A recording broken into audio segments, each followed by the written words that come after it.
सभी बहनों को राम राम। आज नारद मुनि की आगे की कथा का प्रसंग सुनते हैं। नारद मुनि भी माया के वश में होके और स्त्री के रूप की प्राप्ति होगी थी। बोल श्री सतगुरु भगवान की जय। प्रथम गुरु वंदना करूं, फिर मनाऊं गणेश, सिमरू माता शारदा मेरे कंठ करो परवेश। बोल श्री सतगुरु भगवान की जय, उमापति महादेव की जय।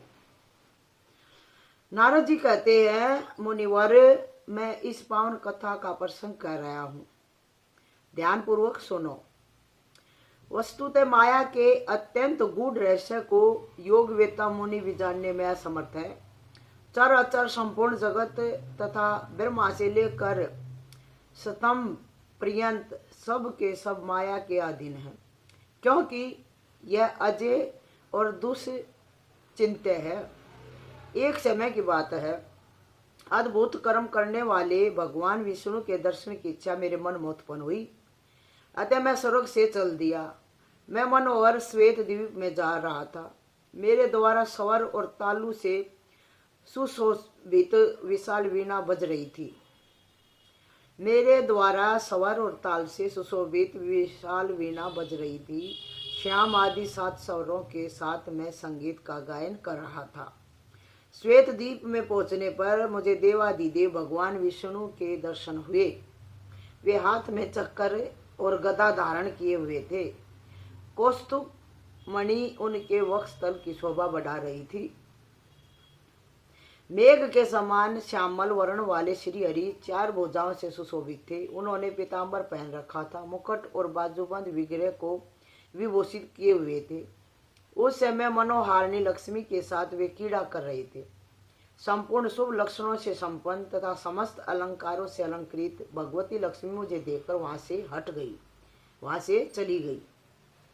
लक्ष्मी जी को भवन में गई देखकर मैंने वनमाला धारण करने वाले देवादिदेव जगत प्रभु भगवान विष्णु से पूछा, देव शत्रुओं का संहार करने वाले पद्मनाभ भगवान मुझे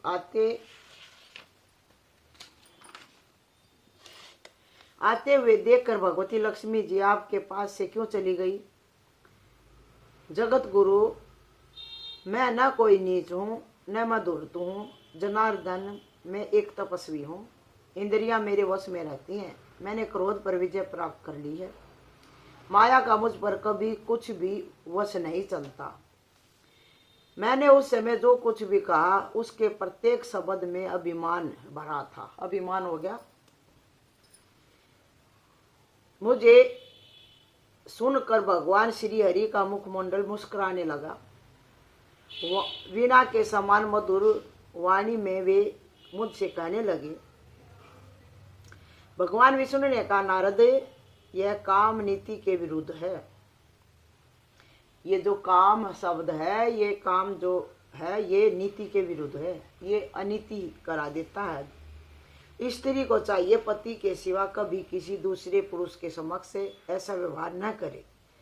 विद्वान जो पवन पर अधिकार पा चुके हैं, जिन्होंने सांख्य शास्त्र का गहरा अध्ययन किया है, जो बिना कुछ खाए पिए निरंतर तपस्या में रत रहते हैं तथा इंद्रियां जिनके सदा वश में रहती हैं, उन योगियों के लिए भी माया अत्यंत अजय है।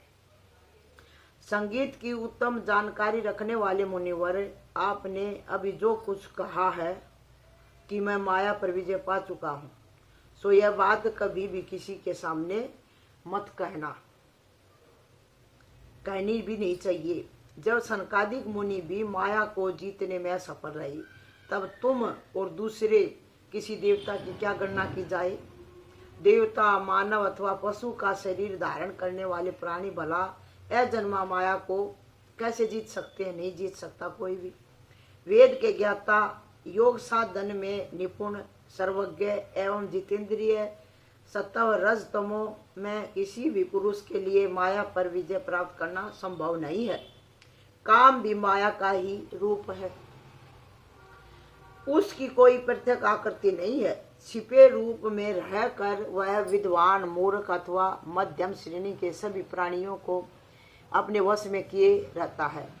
कभी वह काम धर्मज्ञ पुरुष के चित्त में भी क्षोभ उत्पन्न कर देता है। फिर स्वभाव अथवा कर्म से उसकी चेष्टा समझ ली जाए, यह बड़ा ही कठिन काम है। नारद जी कहते हैं, इस प्रकार कहकर भगवान विष्णु चुप हो गए। मेरा मन संदेह से भर गया। अतः उन जगत प्रभु सनातन श्री हरि से मैंने पूछा, रमापते, माया का कैसा रूप है, उसकी कैसी आकृति है, उसमें कितनी शक्ति है, वह कहाँ रहती है और किसके आधार पर ठहरी है, यह मुझे बताने की कृपा करे। जगत को धारण करने वाले लक्ष्मीकांत भगवान ने मुझे उस माया को देखने और जानने की उत्कट इच्छा लगी हुई है। आप शीघ्र ही उसे दिखा और समझा कर मुझे प्रसन्न करने की कृपा करे। भगवान विष्णु बोले, अखिल जगत को धारण करने की शक्ति रखने वाली वह माया त्रिगुणात्मिका, सर्वज्ञा, सर्वसमता, अजया और अनेक रूपा है। यह संपूर्ण संसार में व्यापक होकर रहती है। नारद, तुम्हें यदि उसे देखने की इच्छा हो तो अभी गरुड़ पर चढ़ो, हम दोनों अन्य लोक में चलें। ब्रह्मपुत्र नारद जी, वहां मैं तुम्हें अजित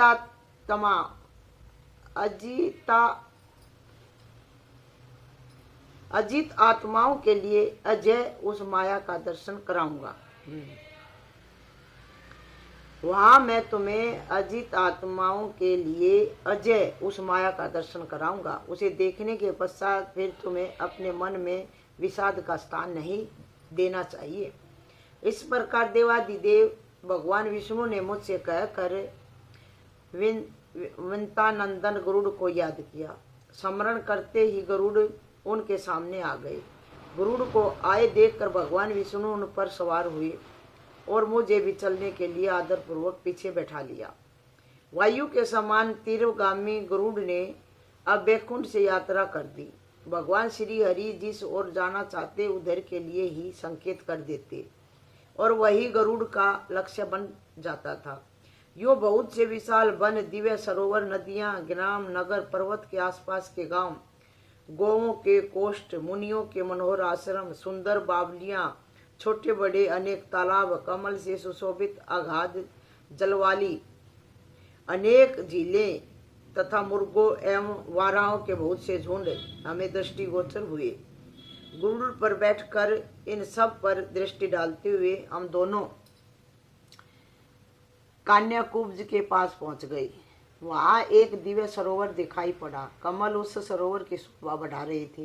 हंस, सारस और चक्रवाकों से वह बड़ा ही मनोहर जान पड़ता था। अनेक प्रकार के विकसित कमलों से वह सुशोभित था। उसका जल बड़ा ही पवित्र एवं मधुर था। झुंड के झुंड भरमर गूंज रहे थे। उसे देखकर भगवान श्री हरि ने मुझसे कहा, श्री भगवान बोले, नारद, सारसों की बोली से शोभा पाने वाले इस अगाध सरोवर को देखो। इसमें चारों ओर कमल खिले हुए हैं। यह निर्मल जल से परिपूर्ण है। यहाँ स्नान करने के पश्चात हम लोग श्रेष्ठ नगरी कान्याकुब्ज में चलें। यो कहकर भगवान श्री हरि ने हंसकर मेरी तर्जनी उंगली पकड़ ली। उस सरोवर की बार बार प्रशंसा करते हुए वे मुझे तीर पर ले आए, तट पर ले आए। अत्यंत मनोहर छाया से उसका तट सुशोभित था। कुछ समय तक वहां विश्राम किया। तदंतर भगवान ने मुझसे कहा, मुने, अब तुम पहले इस स्वच्छ जल में स्नान करो। साधु पुरुषों के चित्त की भांति इसका जल अत्यंत स्वच्छ है। विशेषता यह है कि कमलों के पराग से इसका जल सुवासित हो चुका है। इस प्रकार कहकर भगवान ने मुझसे वीणा और मृग चरम ले लिए। स्नान करने के बाद मेरे मन में जच गई। मैं प्रेम पूर्वक तट पर चला गया। हाथ पैर धोने के पश्चात मैंने स्नान करने की बात मेरे मन में जच गई। मैं प्रेम पूर्वक तट पर चला गया। हाथ पैर धोने के पश्चात मैंने शिखा बांधी, हाथ में कुछ ले लिया और आचमन करके मैं उस पवित्र जल में स्नान करने लगा। भगवान श्री हरि सामने विराजमान थे। उस मनोहर जल में मैंने जो ही डुबकी लगाई कि मेरी पुरुषा आकृति विलुप्त हो गई और मैं एक सुंदरी रमणी के रूप में परिणित हो गया, एक सुंदर नारी बन गया। उसी क्षण भगवान मेरी वीणा और पवित्र मृगचरम लेकर आकाश मार्ग से अपने धाम पर पधार गए। तदंतर सुंदर भूषणों से भूषित होकर मैं स्त्री के रूप में समय व्यतीत करने लगा। उसी क्षण से पूर्व शरीर की समृद्धि भी मेरे मन से चली गई। जगत प्रभु भगवान विष्णु की भी मुझे याद नहीं रही। मन में अपार अज्ञान छा गया। अत्यंत लुभावने स्त्री वेश को पाकर मैं उस सरोवर से बाहर निकला था। कमल से भरे पूरे शुद्ध जल वाले उस सरोवर की ओर मेरी आंखें चक्कर काटने लगी। नारी के वेश में परिणित होकर मैं विचार कर रहा था। इतने में राजा तालध्वज अकस्मात मेरे सामने पधारे। उनके साथ बहुत से हाथी, घोड़े और रथ थे। वे रथ पर बैठे थे। उनकी युवा अवस्था थी। वे भूषण पहने हुए थे। जान पड़ता था मानो कामदेव ही शरीर धारण करके उपस्थित हुए हों। मैं अलौकिक आभूषणों से अलंकृत था। सुंदरी स्त्री की मेरी आकृति थी। चंद्रमा के समान मेरा मुखमंडल था। मुझे देखकर राजा तालध्वज के आश्चर्य की सीमा ना रही। उन्होंने मुझसे पूछा, कल्याणी तुम कौन हो? कौन देवता तुम्हारे पिता है? कांते, मानव, गंधर्व और उरंग, किसे तुम्हारा पिता होने का सौभाग्य प्राप्त हुआ है? रूप और यौवन में शोभा पाने वाली तुम अबला क्यों अकेली भटक रही हो? सुलोचने, तुम्हारा विवाह हो चुका अथवा तुम अभी कुंवारी हो? सच्ची बात बताना। उत्तम वेणी से शोभा पाने वाली सुमद में तुम इस तालाब पर क्या देख रही हो? कामदेव को मोहित करने की योग्यता रखने वाली पिकवैनी प्रिय, तुम अपना अभिप्राय व्यक्त करो। मरालाक्षी कृष्णोदरी, यदि तुम कुमारी हो तो मुझ श्रेष्ठ पति को पाकर मेरे सहयोग से मनो अभिलिष्ट भोग प्राप्त कर सकती हो। इसमें कुछ भी संशय नहीं है। नारद जी कहते हैं, इस प्रकार राजा तालध्वज के पूछने पर मैंने मन में सम्यक प्रकार से विचार किया। तदंतर उनसे कहा, राजन, मैं निश्चित रूप से नहीं जानती कि मैं किसकी कन्या हूँ। मेरे माता पिता कहाँ हैं और कौन है? मुझे इस तालाब पर कौन लाया है, इसका भी मुझे कुछ भी पता नहीं है। राजेंद्र, मैं क्या करूं, कहाँ जाऊं और कैसे मुझे सुख की घड़ी सुलभ हो सकेगी? मेरा कोई भी आश्रय नहीं है। इस प्रकार की चिंताएं मेरे मन में छाई हुई थी। राजन, देव की महिमा सर्वोपरि है। मेरा कोई भी पुरुषार्थ काम नहीं कर पाता। भोपाल, आप धर्मज्ञ पुरुष हैं, जो इच्छा हो कर सकते हैं। मैं आपके अधीन हूँ। दूसरा कोई भी मेरा रक्षक नहीं है। मेरे न पिता है, न माता है, न बंधु बांधव है और न कोई मेरा स्थान ही है। मुझसे उपयुक्त बातें होने के पश्चात एक बार उन्होंने मेरे विशाल नेत्रों पर दृष्टि फैलाई। फिर अपने सेवकों से यह वचन कहा, तुम लोग एक उत्तम पालकी ले आओ। उसे ढोने वाले निपुण कहार होने चाहिए। वह पालकी रेशमी ओहार से ढकी हुई हो, कारण उसी पर यह सुंदरी स्त्री सवार होगी। उसमें कोमल बिस्तर लगे हों, मोतियों की झालर से वह सजाई गई हो, सोने की बनी हुई वह चौकोर शिविका खूब लंबी चौड़ी होनी चाहिए। राजा तालध्वज की बात सुनकर शीघ्रगामी सेवकों ने ओहार युक्त दिव्य पालकी मेरे लिए तुरंत लाकर उपस्थित कर दी। उन नरेश का प्रिय कार्य करने के विचार से मैं उस शिविका पर जा बैठी। वे मुझे अपने घर ले जाकर बड़े आनंदित हुए। उत्तम दिन और लगन उपस्थित होने पर वैवाहिक विधि के अनुसार अग्नि के साक्षित्व में राजा ने मेरे साथ अपना विवाह कर लिया। उस समय मैं परम सुंदरी स्त्री के वेश में था। राजा तालध्वज प्राणों से भी बढ़कर मुझसे प्रेम करते थे। उन्होंने मेरा नाम रख दिया था सौभाग्य सुंदरी। मेरे साथ रमण करते हुए राजा के सुख की सीमा ना रही। काम शास्त्र के अनुसार भांति भांति के भोग विलास हमें सुलभ रहे। राज्य का प्रबंध छोड़कर मेरे साथ क्रीड़ा करने में ही राजा का सारा समय व्यतीत होने लगा। काम कला में अत्यंत आसक्त होने के कारण जाते हुए समय पर उनका कुछ भी ध्यान ना रहा। अनेकों उपवन, मनोहर बावलियां, सुंदर भवन और उत्तम अटारियां, ये सभी हमारे विहार स्थल का काम देते थे। व्यास जी उस समय राजा ताल ध्वज पर मेरा असीम अनुराग हो गया था। कीड़ा के रस ने मेरी सारी विवेक शक्ति नष्ट कर दी थी। पहले मेरा शरीर पुरुष का था एवं मुनि कुल में मेरी उत्पत्ति हुई थी। यह बात मुझे तनिक भी याद नहीं रही।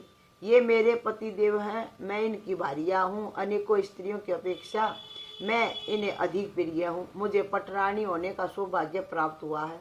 मैं सती साध्वी एवं विलासंज्ञा हूँ। मेरा जीवन सफल है। प्रेम में आबद्ध होकर इस प्रकार के विचार में रात दिन किया करता था। इस प्रकार का विचार में रात और दिन किया करता था। उन नरेश के अधीन होकर कीड़ा में आसक्त हो सुख का अनुभव करना ही मेरा स्वभाव बन गया था। राजा ताल ध्वज के पास रहते समय मन में प्रबल आसक्ति आने जाने के कारण ब्रह्म संबंधी सनातन ज्ञान, विज्ञान एवं धर्मशास्त्र का रहस्य मुझे बिल्कुल भूल गया था। कुछ भी याद नहीं रहा। मुने इस प्रकार कीड़ा में आसक्त हुए मेरे 12 वर्ष एक क्षण के समान बीत गए। 12 साल बीत गए।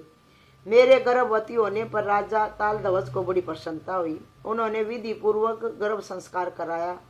गर्भ के समय मेरी किस चीज पर इच्छा है, इस विषय में प्रेम पूर्वक राजा बार बार मुझसे पूछा करते थे, किंतु लज्जा के कारण मैं कुछ कह नहीं सकता था। 10 महीने पूरे होने पर मुझे पुत्र उत्पन्न हुआ। उस समय दिन, ग्रह, नक्षत्र, लगन और तारा सभी श्रेष्ठ थे। राजभवन में बड़े समारोह के साथ पुत्र उत्सव मनाया गया। पुत्र जन्म से राजा के मन में असीम प्रसन्नता उत्पन्न हुई।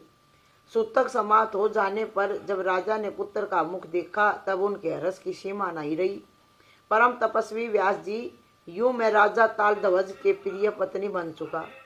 2 वर्ष के बाद मुझे पुण्य गर्भ रह गया। समय अनुसार सर्व लक्षण संपन्न दूसरे पुत्र की मुझसे उत्पत्ति हुई। ब्राह्मणों की आज्ञा से राजा ने बड़े पुत्र का नाम वीरवर्मा और छोटे का नाम सुधनवा रखा।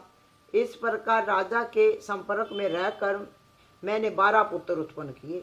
उस समय मोहवश उन बच्चों के लालन पालन में ही मैं प्रेम पूर्वक लगा रहा। समय समय पर मुझसे पुनः 8 सुंदर पुत्रों की भी उत्पत्ति हुई। समय समय पर मुझसे पुनः 8 सुंदर पुत्रों की भी उत्पत्ति हुई। फिर तो सुख का साधनभूत मेरा गृहस्थ आश्रम सांगोपांग पूरा हो गया। राजा ने समय अनुसार उचित रूप से लड़कों के विवाह कर दिए। घर में बहुएं आ गई। पुत्रों और बहुओं को मिलाकर एक महान परिवार बन गया। फिर लड़कों के भी लड़के हुए। खेलने कूदने और नाना प्रकार के भोग भोगने में ही मेरा समय व्यतीत होने लगा। निरंतर मेरे मोह की वृद्धि हो रही थी। मोह ही बढ़ता जा रहा था। कभी सुख और संपत्ति सामने उपस्थित होती और कभी लड़के बीमार पड़ते तो उन्हें कष्ट भोगना पड़ता, तो मेरे मन में अत्यंत अशांति फैल जाती थी। कभी कभी पुत्रों और बहुओं में परस्पर अत्यंत दारुण कलह मच जाता था, जिससे मैं दुखी हो उठता था। मुनिवर, संकल्प से उत्पन्न हुए सुख एवं दुखमयी चिंता बिल्कुल व्यर्थ और दुष्परिणामी हैं। फिर भी मैं उसमें उलझा रहता था। पूर्व समय की उत्तम जानकारी और शास्त्र ज्ञान कुछ भी नहीं रहा था। स्त्री बनकर घरेलू कार्यों में मैं सर्वथा व्यस्त रहता था। मोह बनाने वाले अहंकार की मन में सीमा नहीं रही। सोचता था ये मेरे पराक्रमी पुत्र हैं और ये कुलीन घर में उत्पन्न होने वाली मेरी बहुएं हैं। मेरे ये लड़के बढ़िया वस्त्र पहनकर घर पर खेल कूद कर रहे हैं। ओह, जगत में जितनी स्त्रियां हैं उन सब में मैं अवश्य ही बहुत ही भाग्यशालिनी हूँ। मैं नारद हूँ। भगवान की माया ने मेरी बुद्धि हर ली है। इस प्रकार का विचार मेरे मन में कभी उठता ही नहीं था। व्यास जी, माया से मोहित होने के कारण मुझे यही धारणा बनी रहती थी कि मैं उत्तम आचरण वाली एक पतिव्रता रानी हूँ। मेरे बहुत से पुत्र हैं और इस जगत में मेरा जीवन धन्य है। नारद, इसके बाद दूर देशवासी कोई एक प्रसिद्ध नरेश मेरे स्वामी के साथ शत्रुता ठान कर नगर पर चढ़ आया।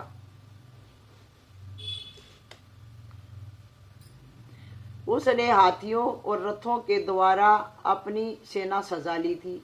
वह मन में युद्ध करने की बात सोच रहा था। अपनी सेना से उसने मेरा नगर घेर लिया। तब मेरे लड़के और पोते भी नगर से बाहर निकल पड़े। अब उस शत्रु नरेश ने भयंकर संग्राम छिड़ गया। विकराल काल के प्रभाव से मेरे सभी पुत्र संग्राम में शत्रु के द्वारा मारे गए।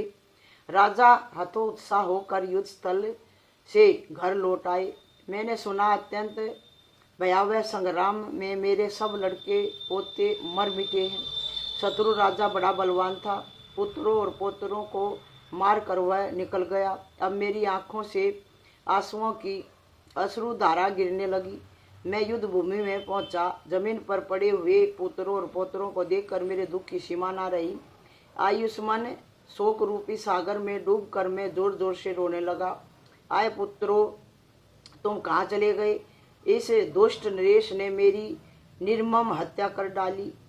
हाय देव, अत्यंत दुर्दांत है, उसे कोई भी टाल नहीं सकता। मैं इस प्रकार विलाप कर रहा था। इतने में भगवान विष्णु एक बूढ़े ब्राह्मण का रूप धारण करके वहां पधारे। देखने में वे बड़े मनोहर जान पड़ते थे। वेदज्ञ उन प्रभु का विग्रह सुंदर वस्त्र से सुशोभित था। उन्होंने स्वयं मेरे सामने आने की कृपा की। मैं अत्यंत कातर होकर रो रहा था। वे मुझसे कहने लगे, ब्राह्मण रूपी भगवान ने मुझसे कहा, कोयल के समान मधुर बोलने वाली सुंदरी, तुम क्यों रो रही हो? यह एकमात्र भ्रम है। पति पुत्र आदि युक्त ग्रह में मोहवश ऐसी स्थिति आ जाती है। तुम अपने परम आत्म स्वरूप के ऊपर तो विचार करो, सोचो, कौन तुम हो, ये किसके पुत्र हैं और ये कौन है? सलोचने, उठो और रोना धोना छोड़कर स्वस्थ हो जाओ। कामनी मर्यादा की रक्षा के लिए स्नान करके परलोकवासी पुत्रों को तिलांजलि देनी चाहिए। धर्मशास्त्र का निर्णय है कि मृत बांधवों के निमित्त सर्वथा तीर्थ में स्नान करके तर्पण करे। यह कार्य घर पर कभी नहीं किया जा सकता। नारद जी कहते हैं, वृद्ध ब्राह्मण के रूप में पधारे हुए भगवान विष्णु ने यूं कहकर मुझे समझाया। तब मैं राजा को साथ लेकर चल पड़ा। बहुत से बांधव भी हमारे साथ हो लिए।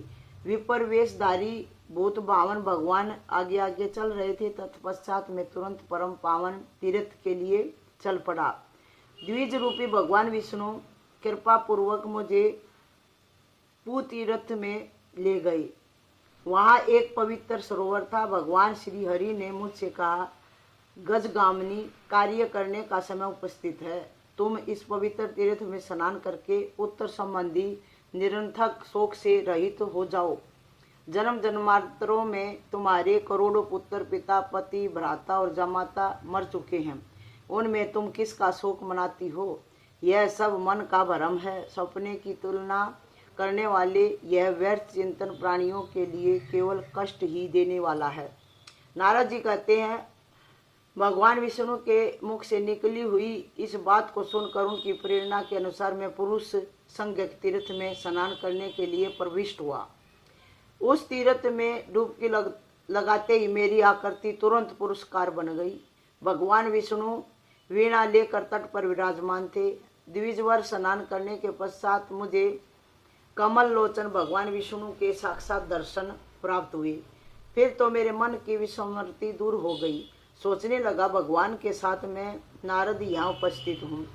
माया के प्रभाव से स्त्री जैसी मेरी आकृति हो गई थी। मैं इस प्रकार की बातें सोच ही रहा था कि भगवान श्री हरि ने मुझसे कहा, नारद यहाँ आओ।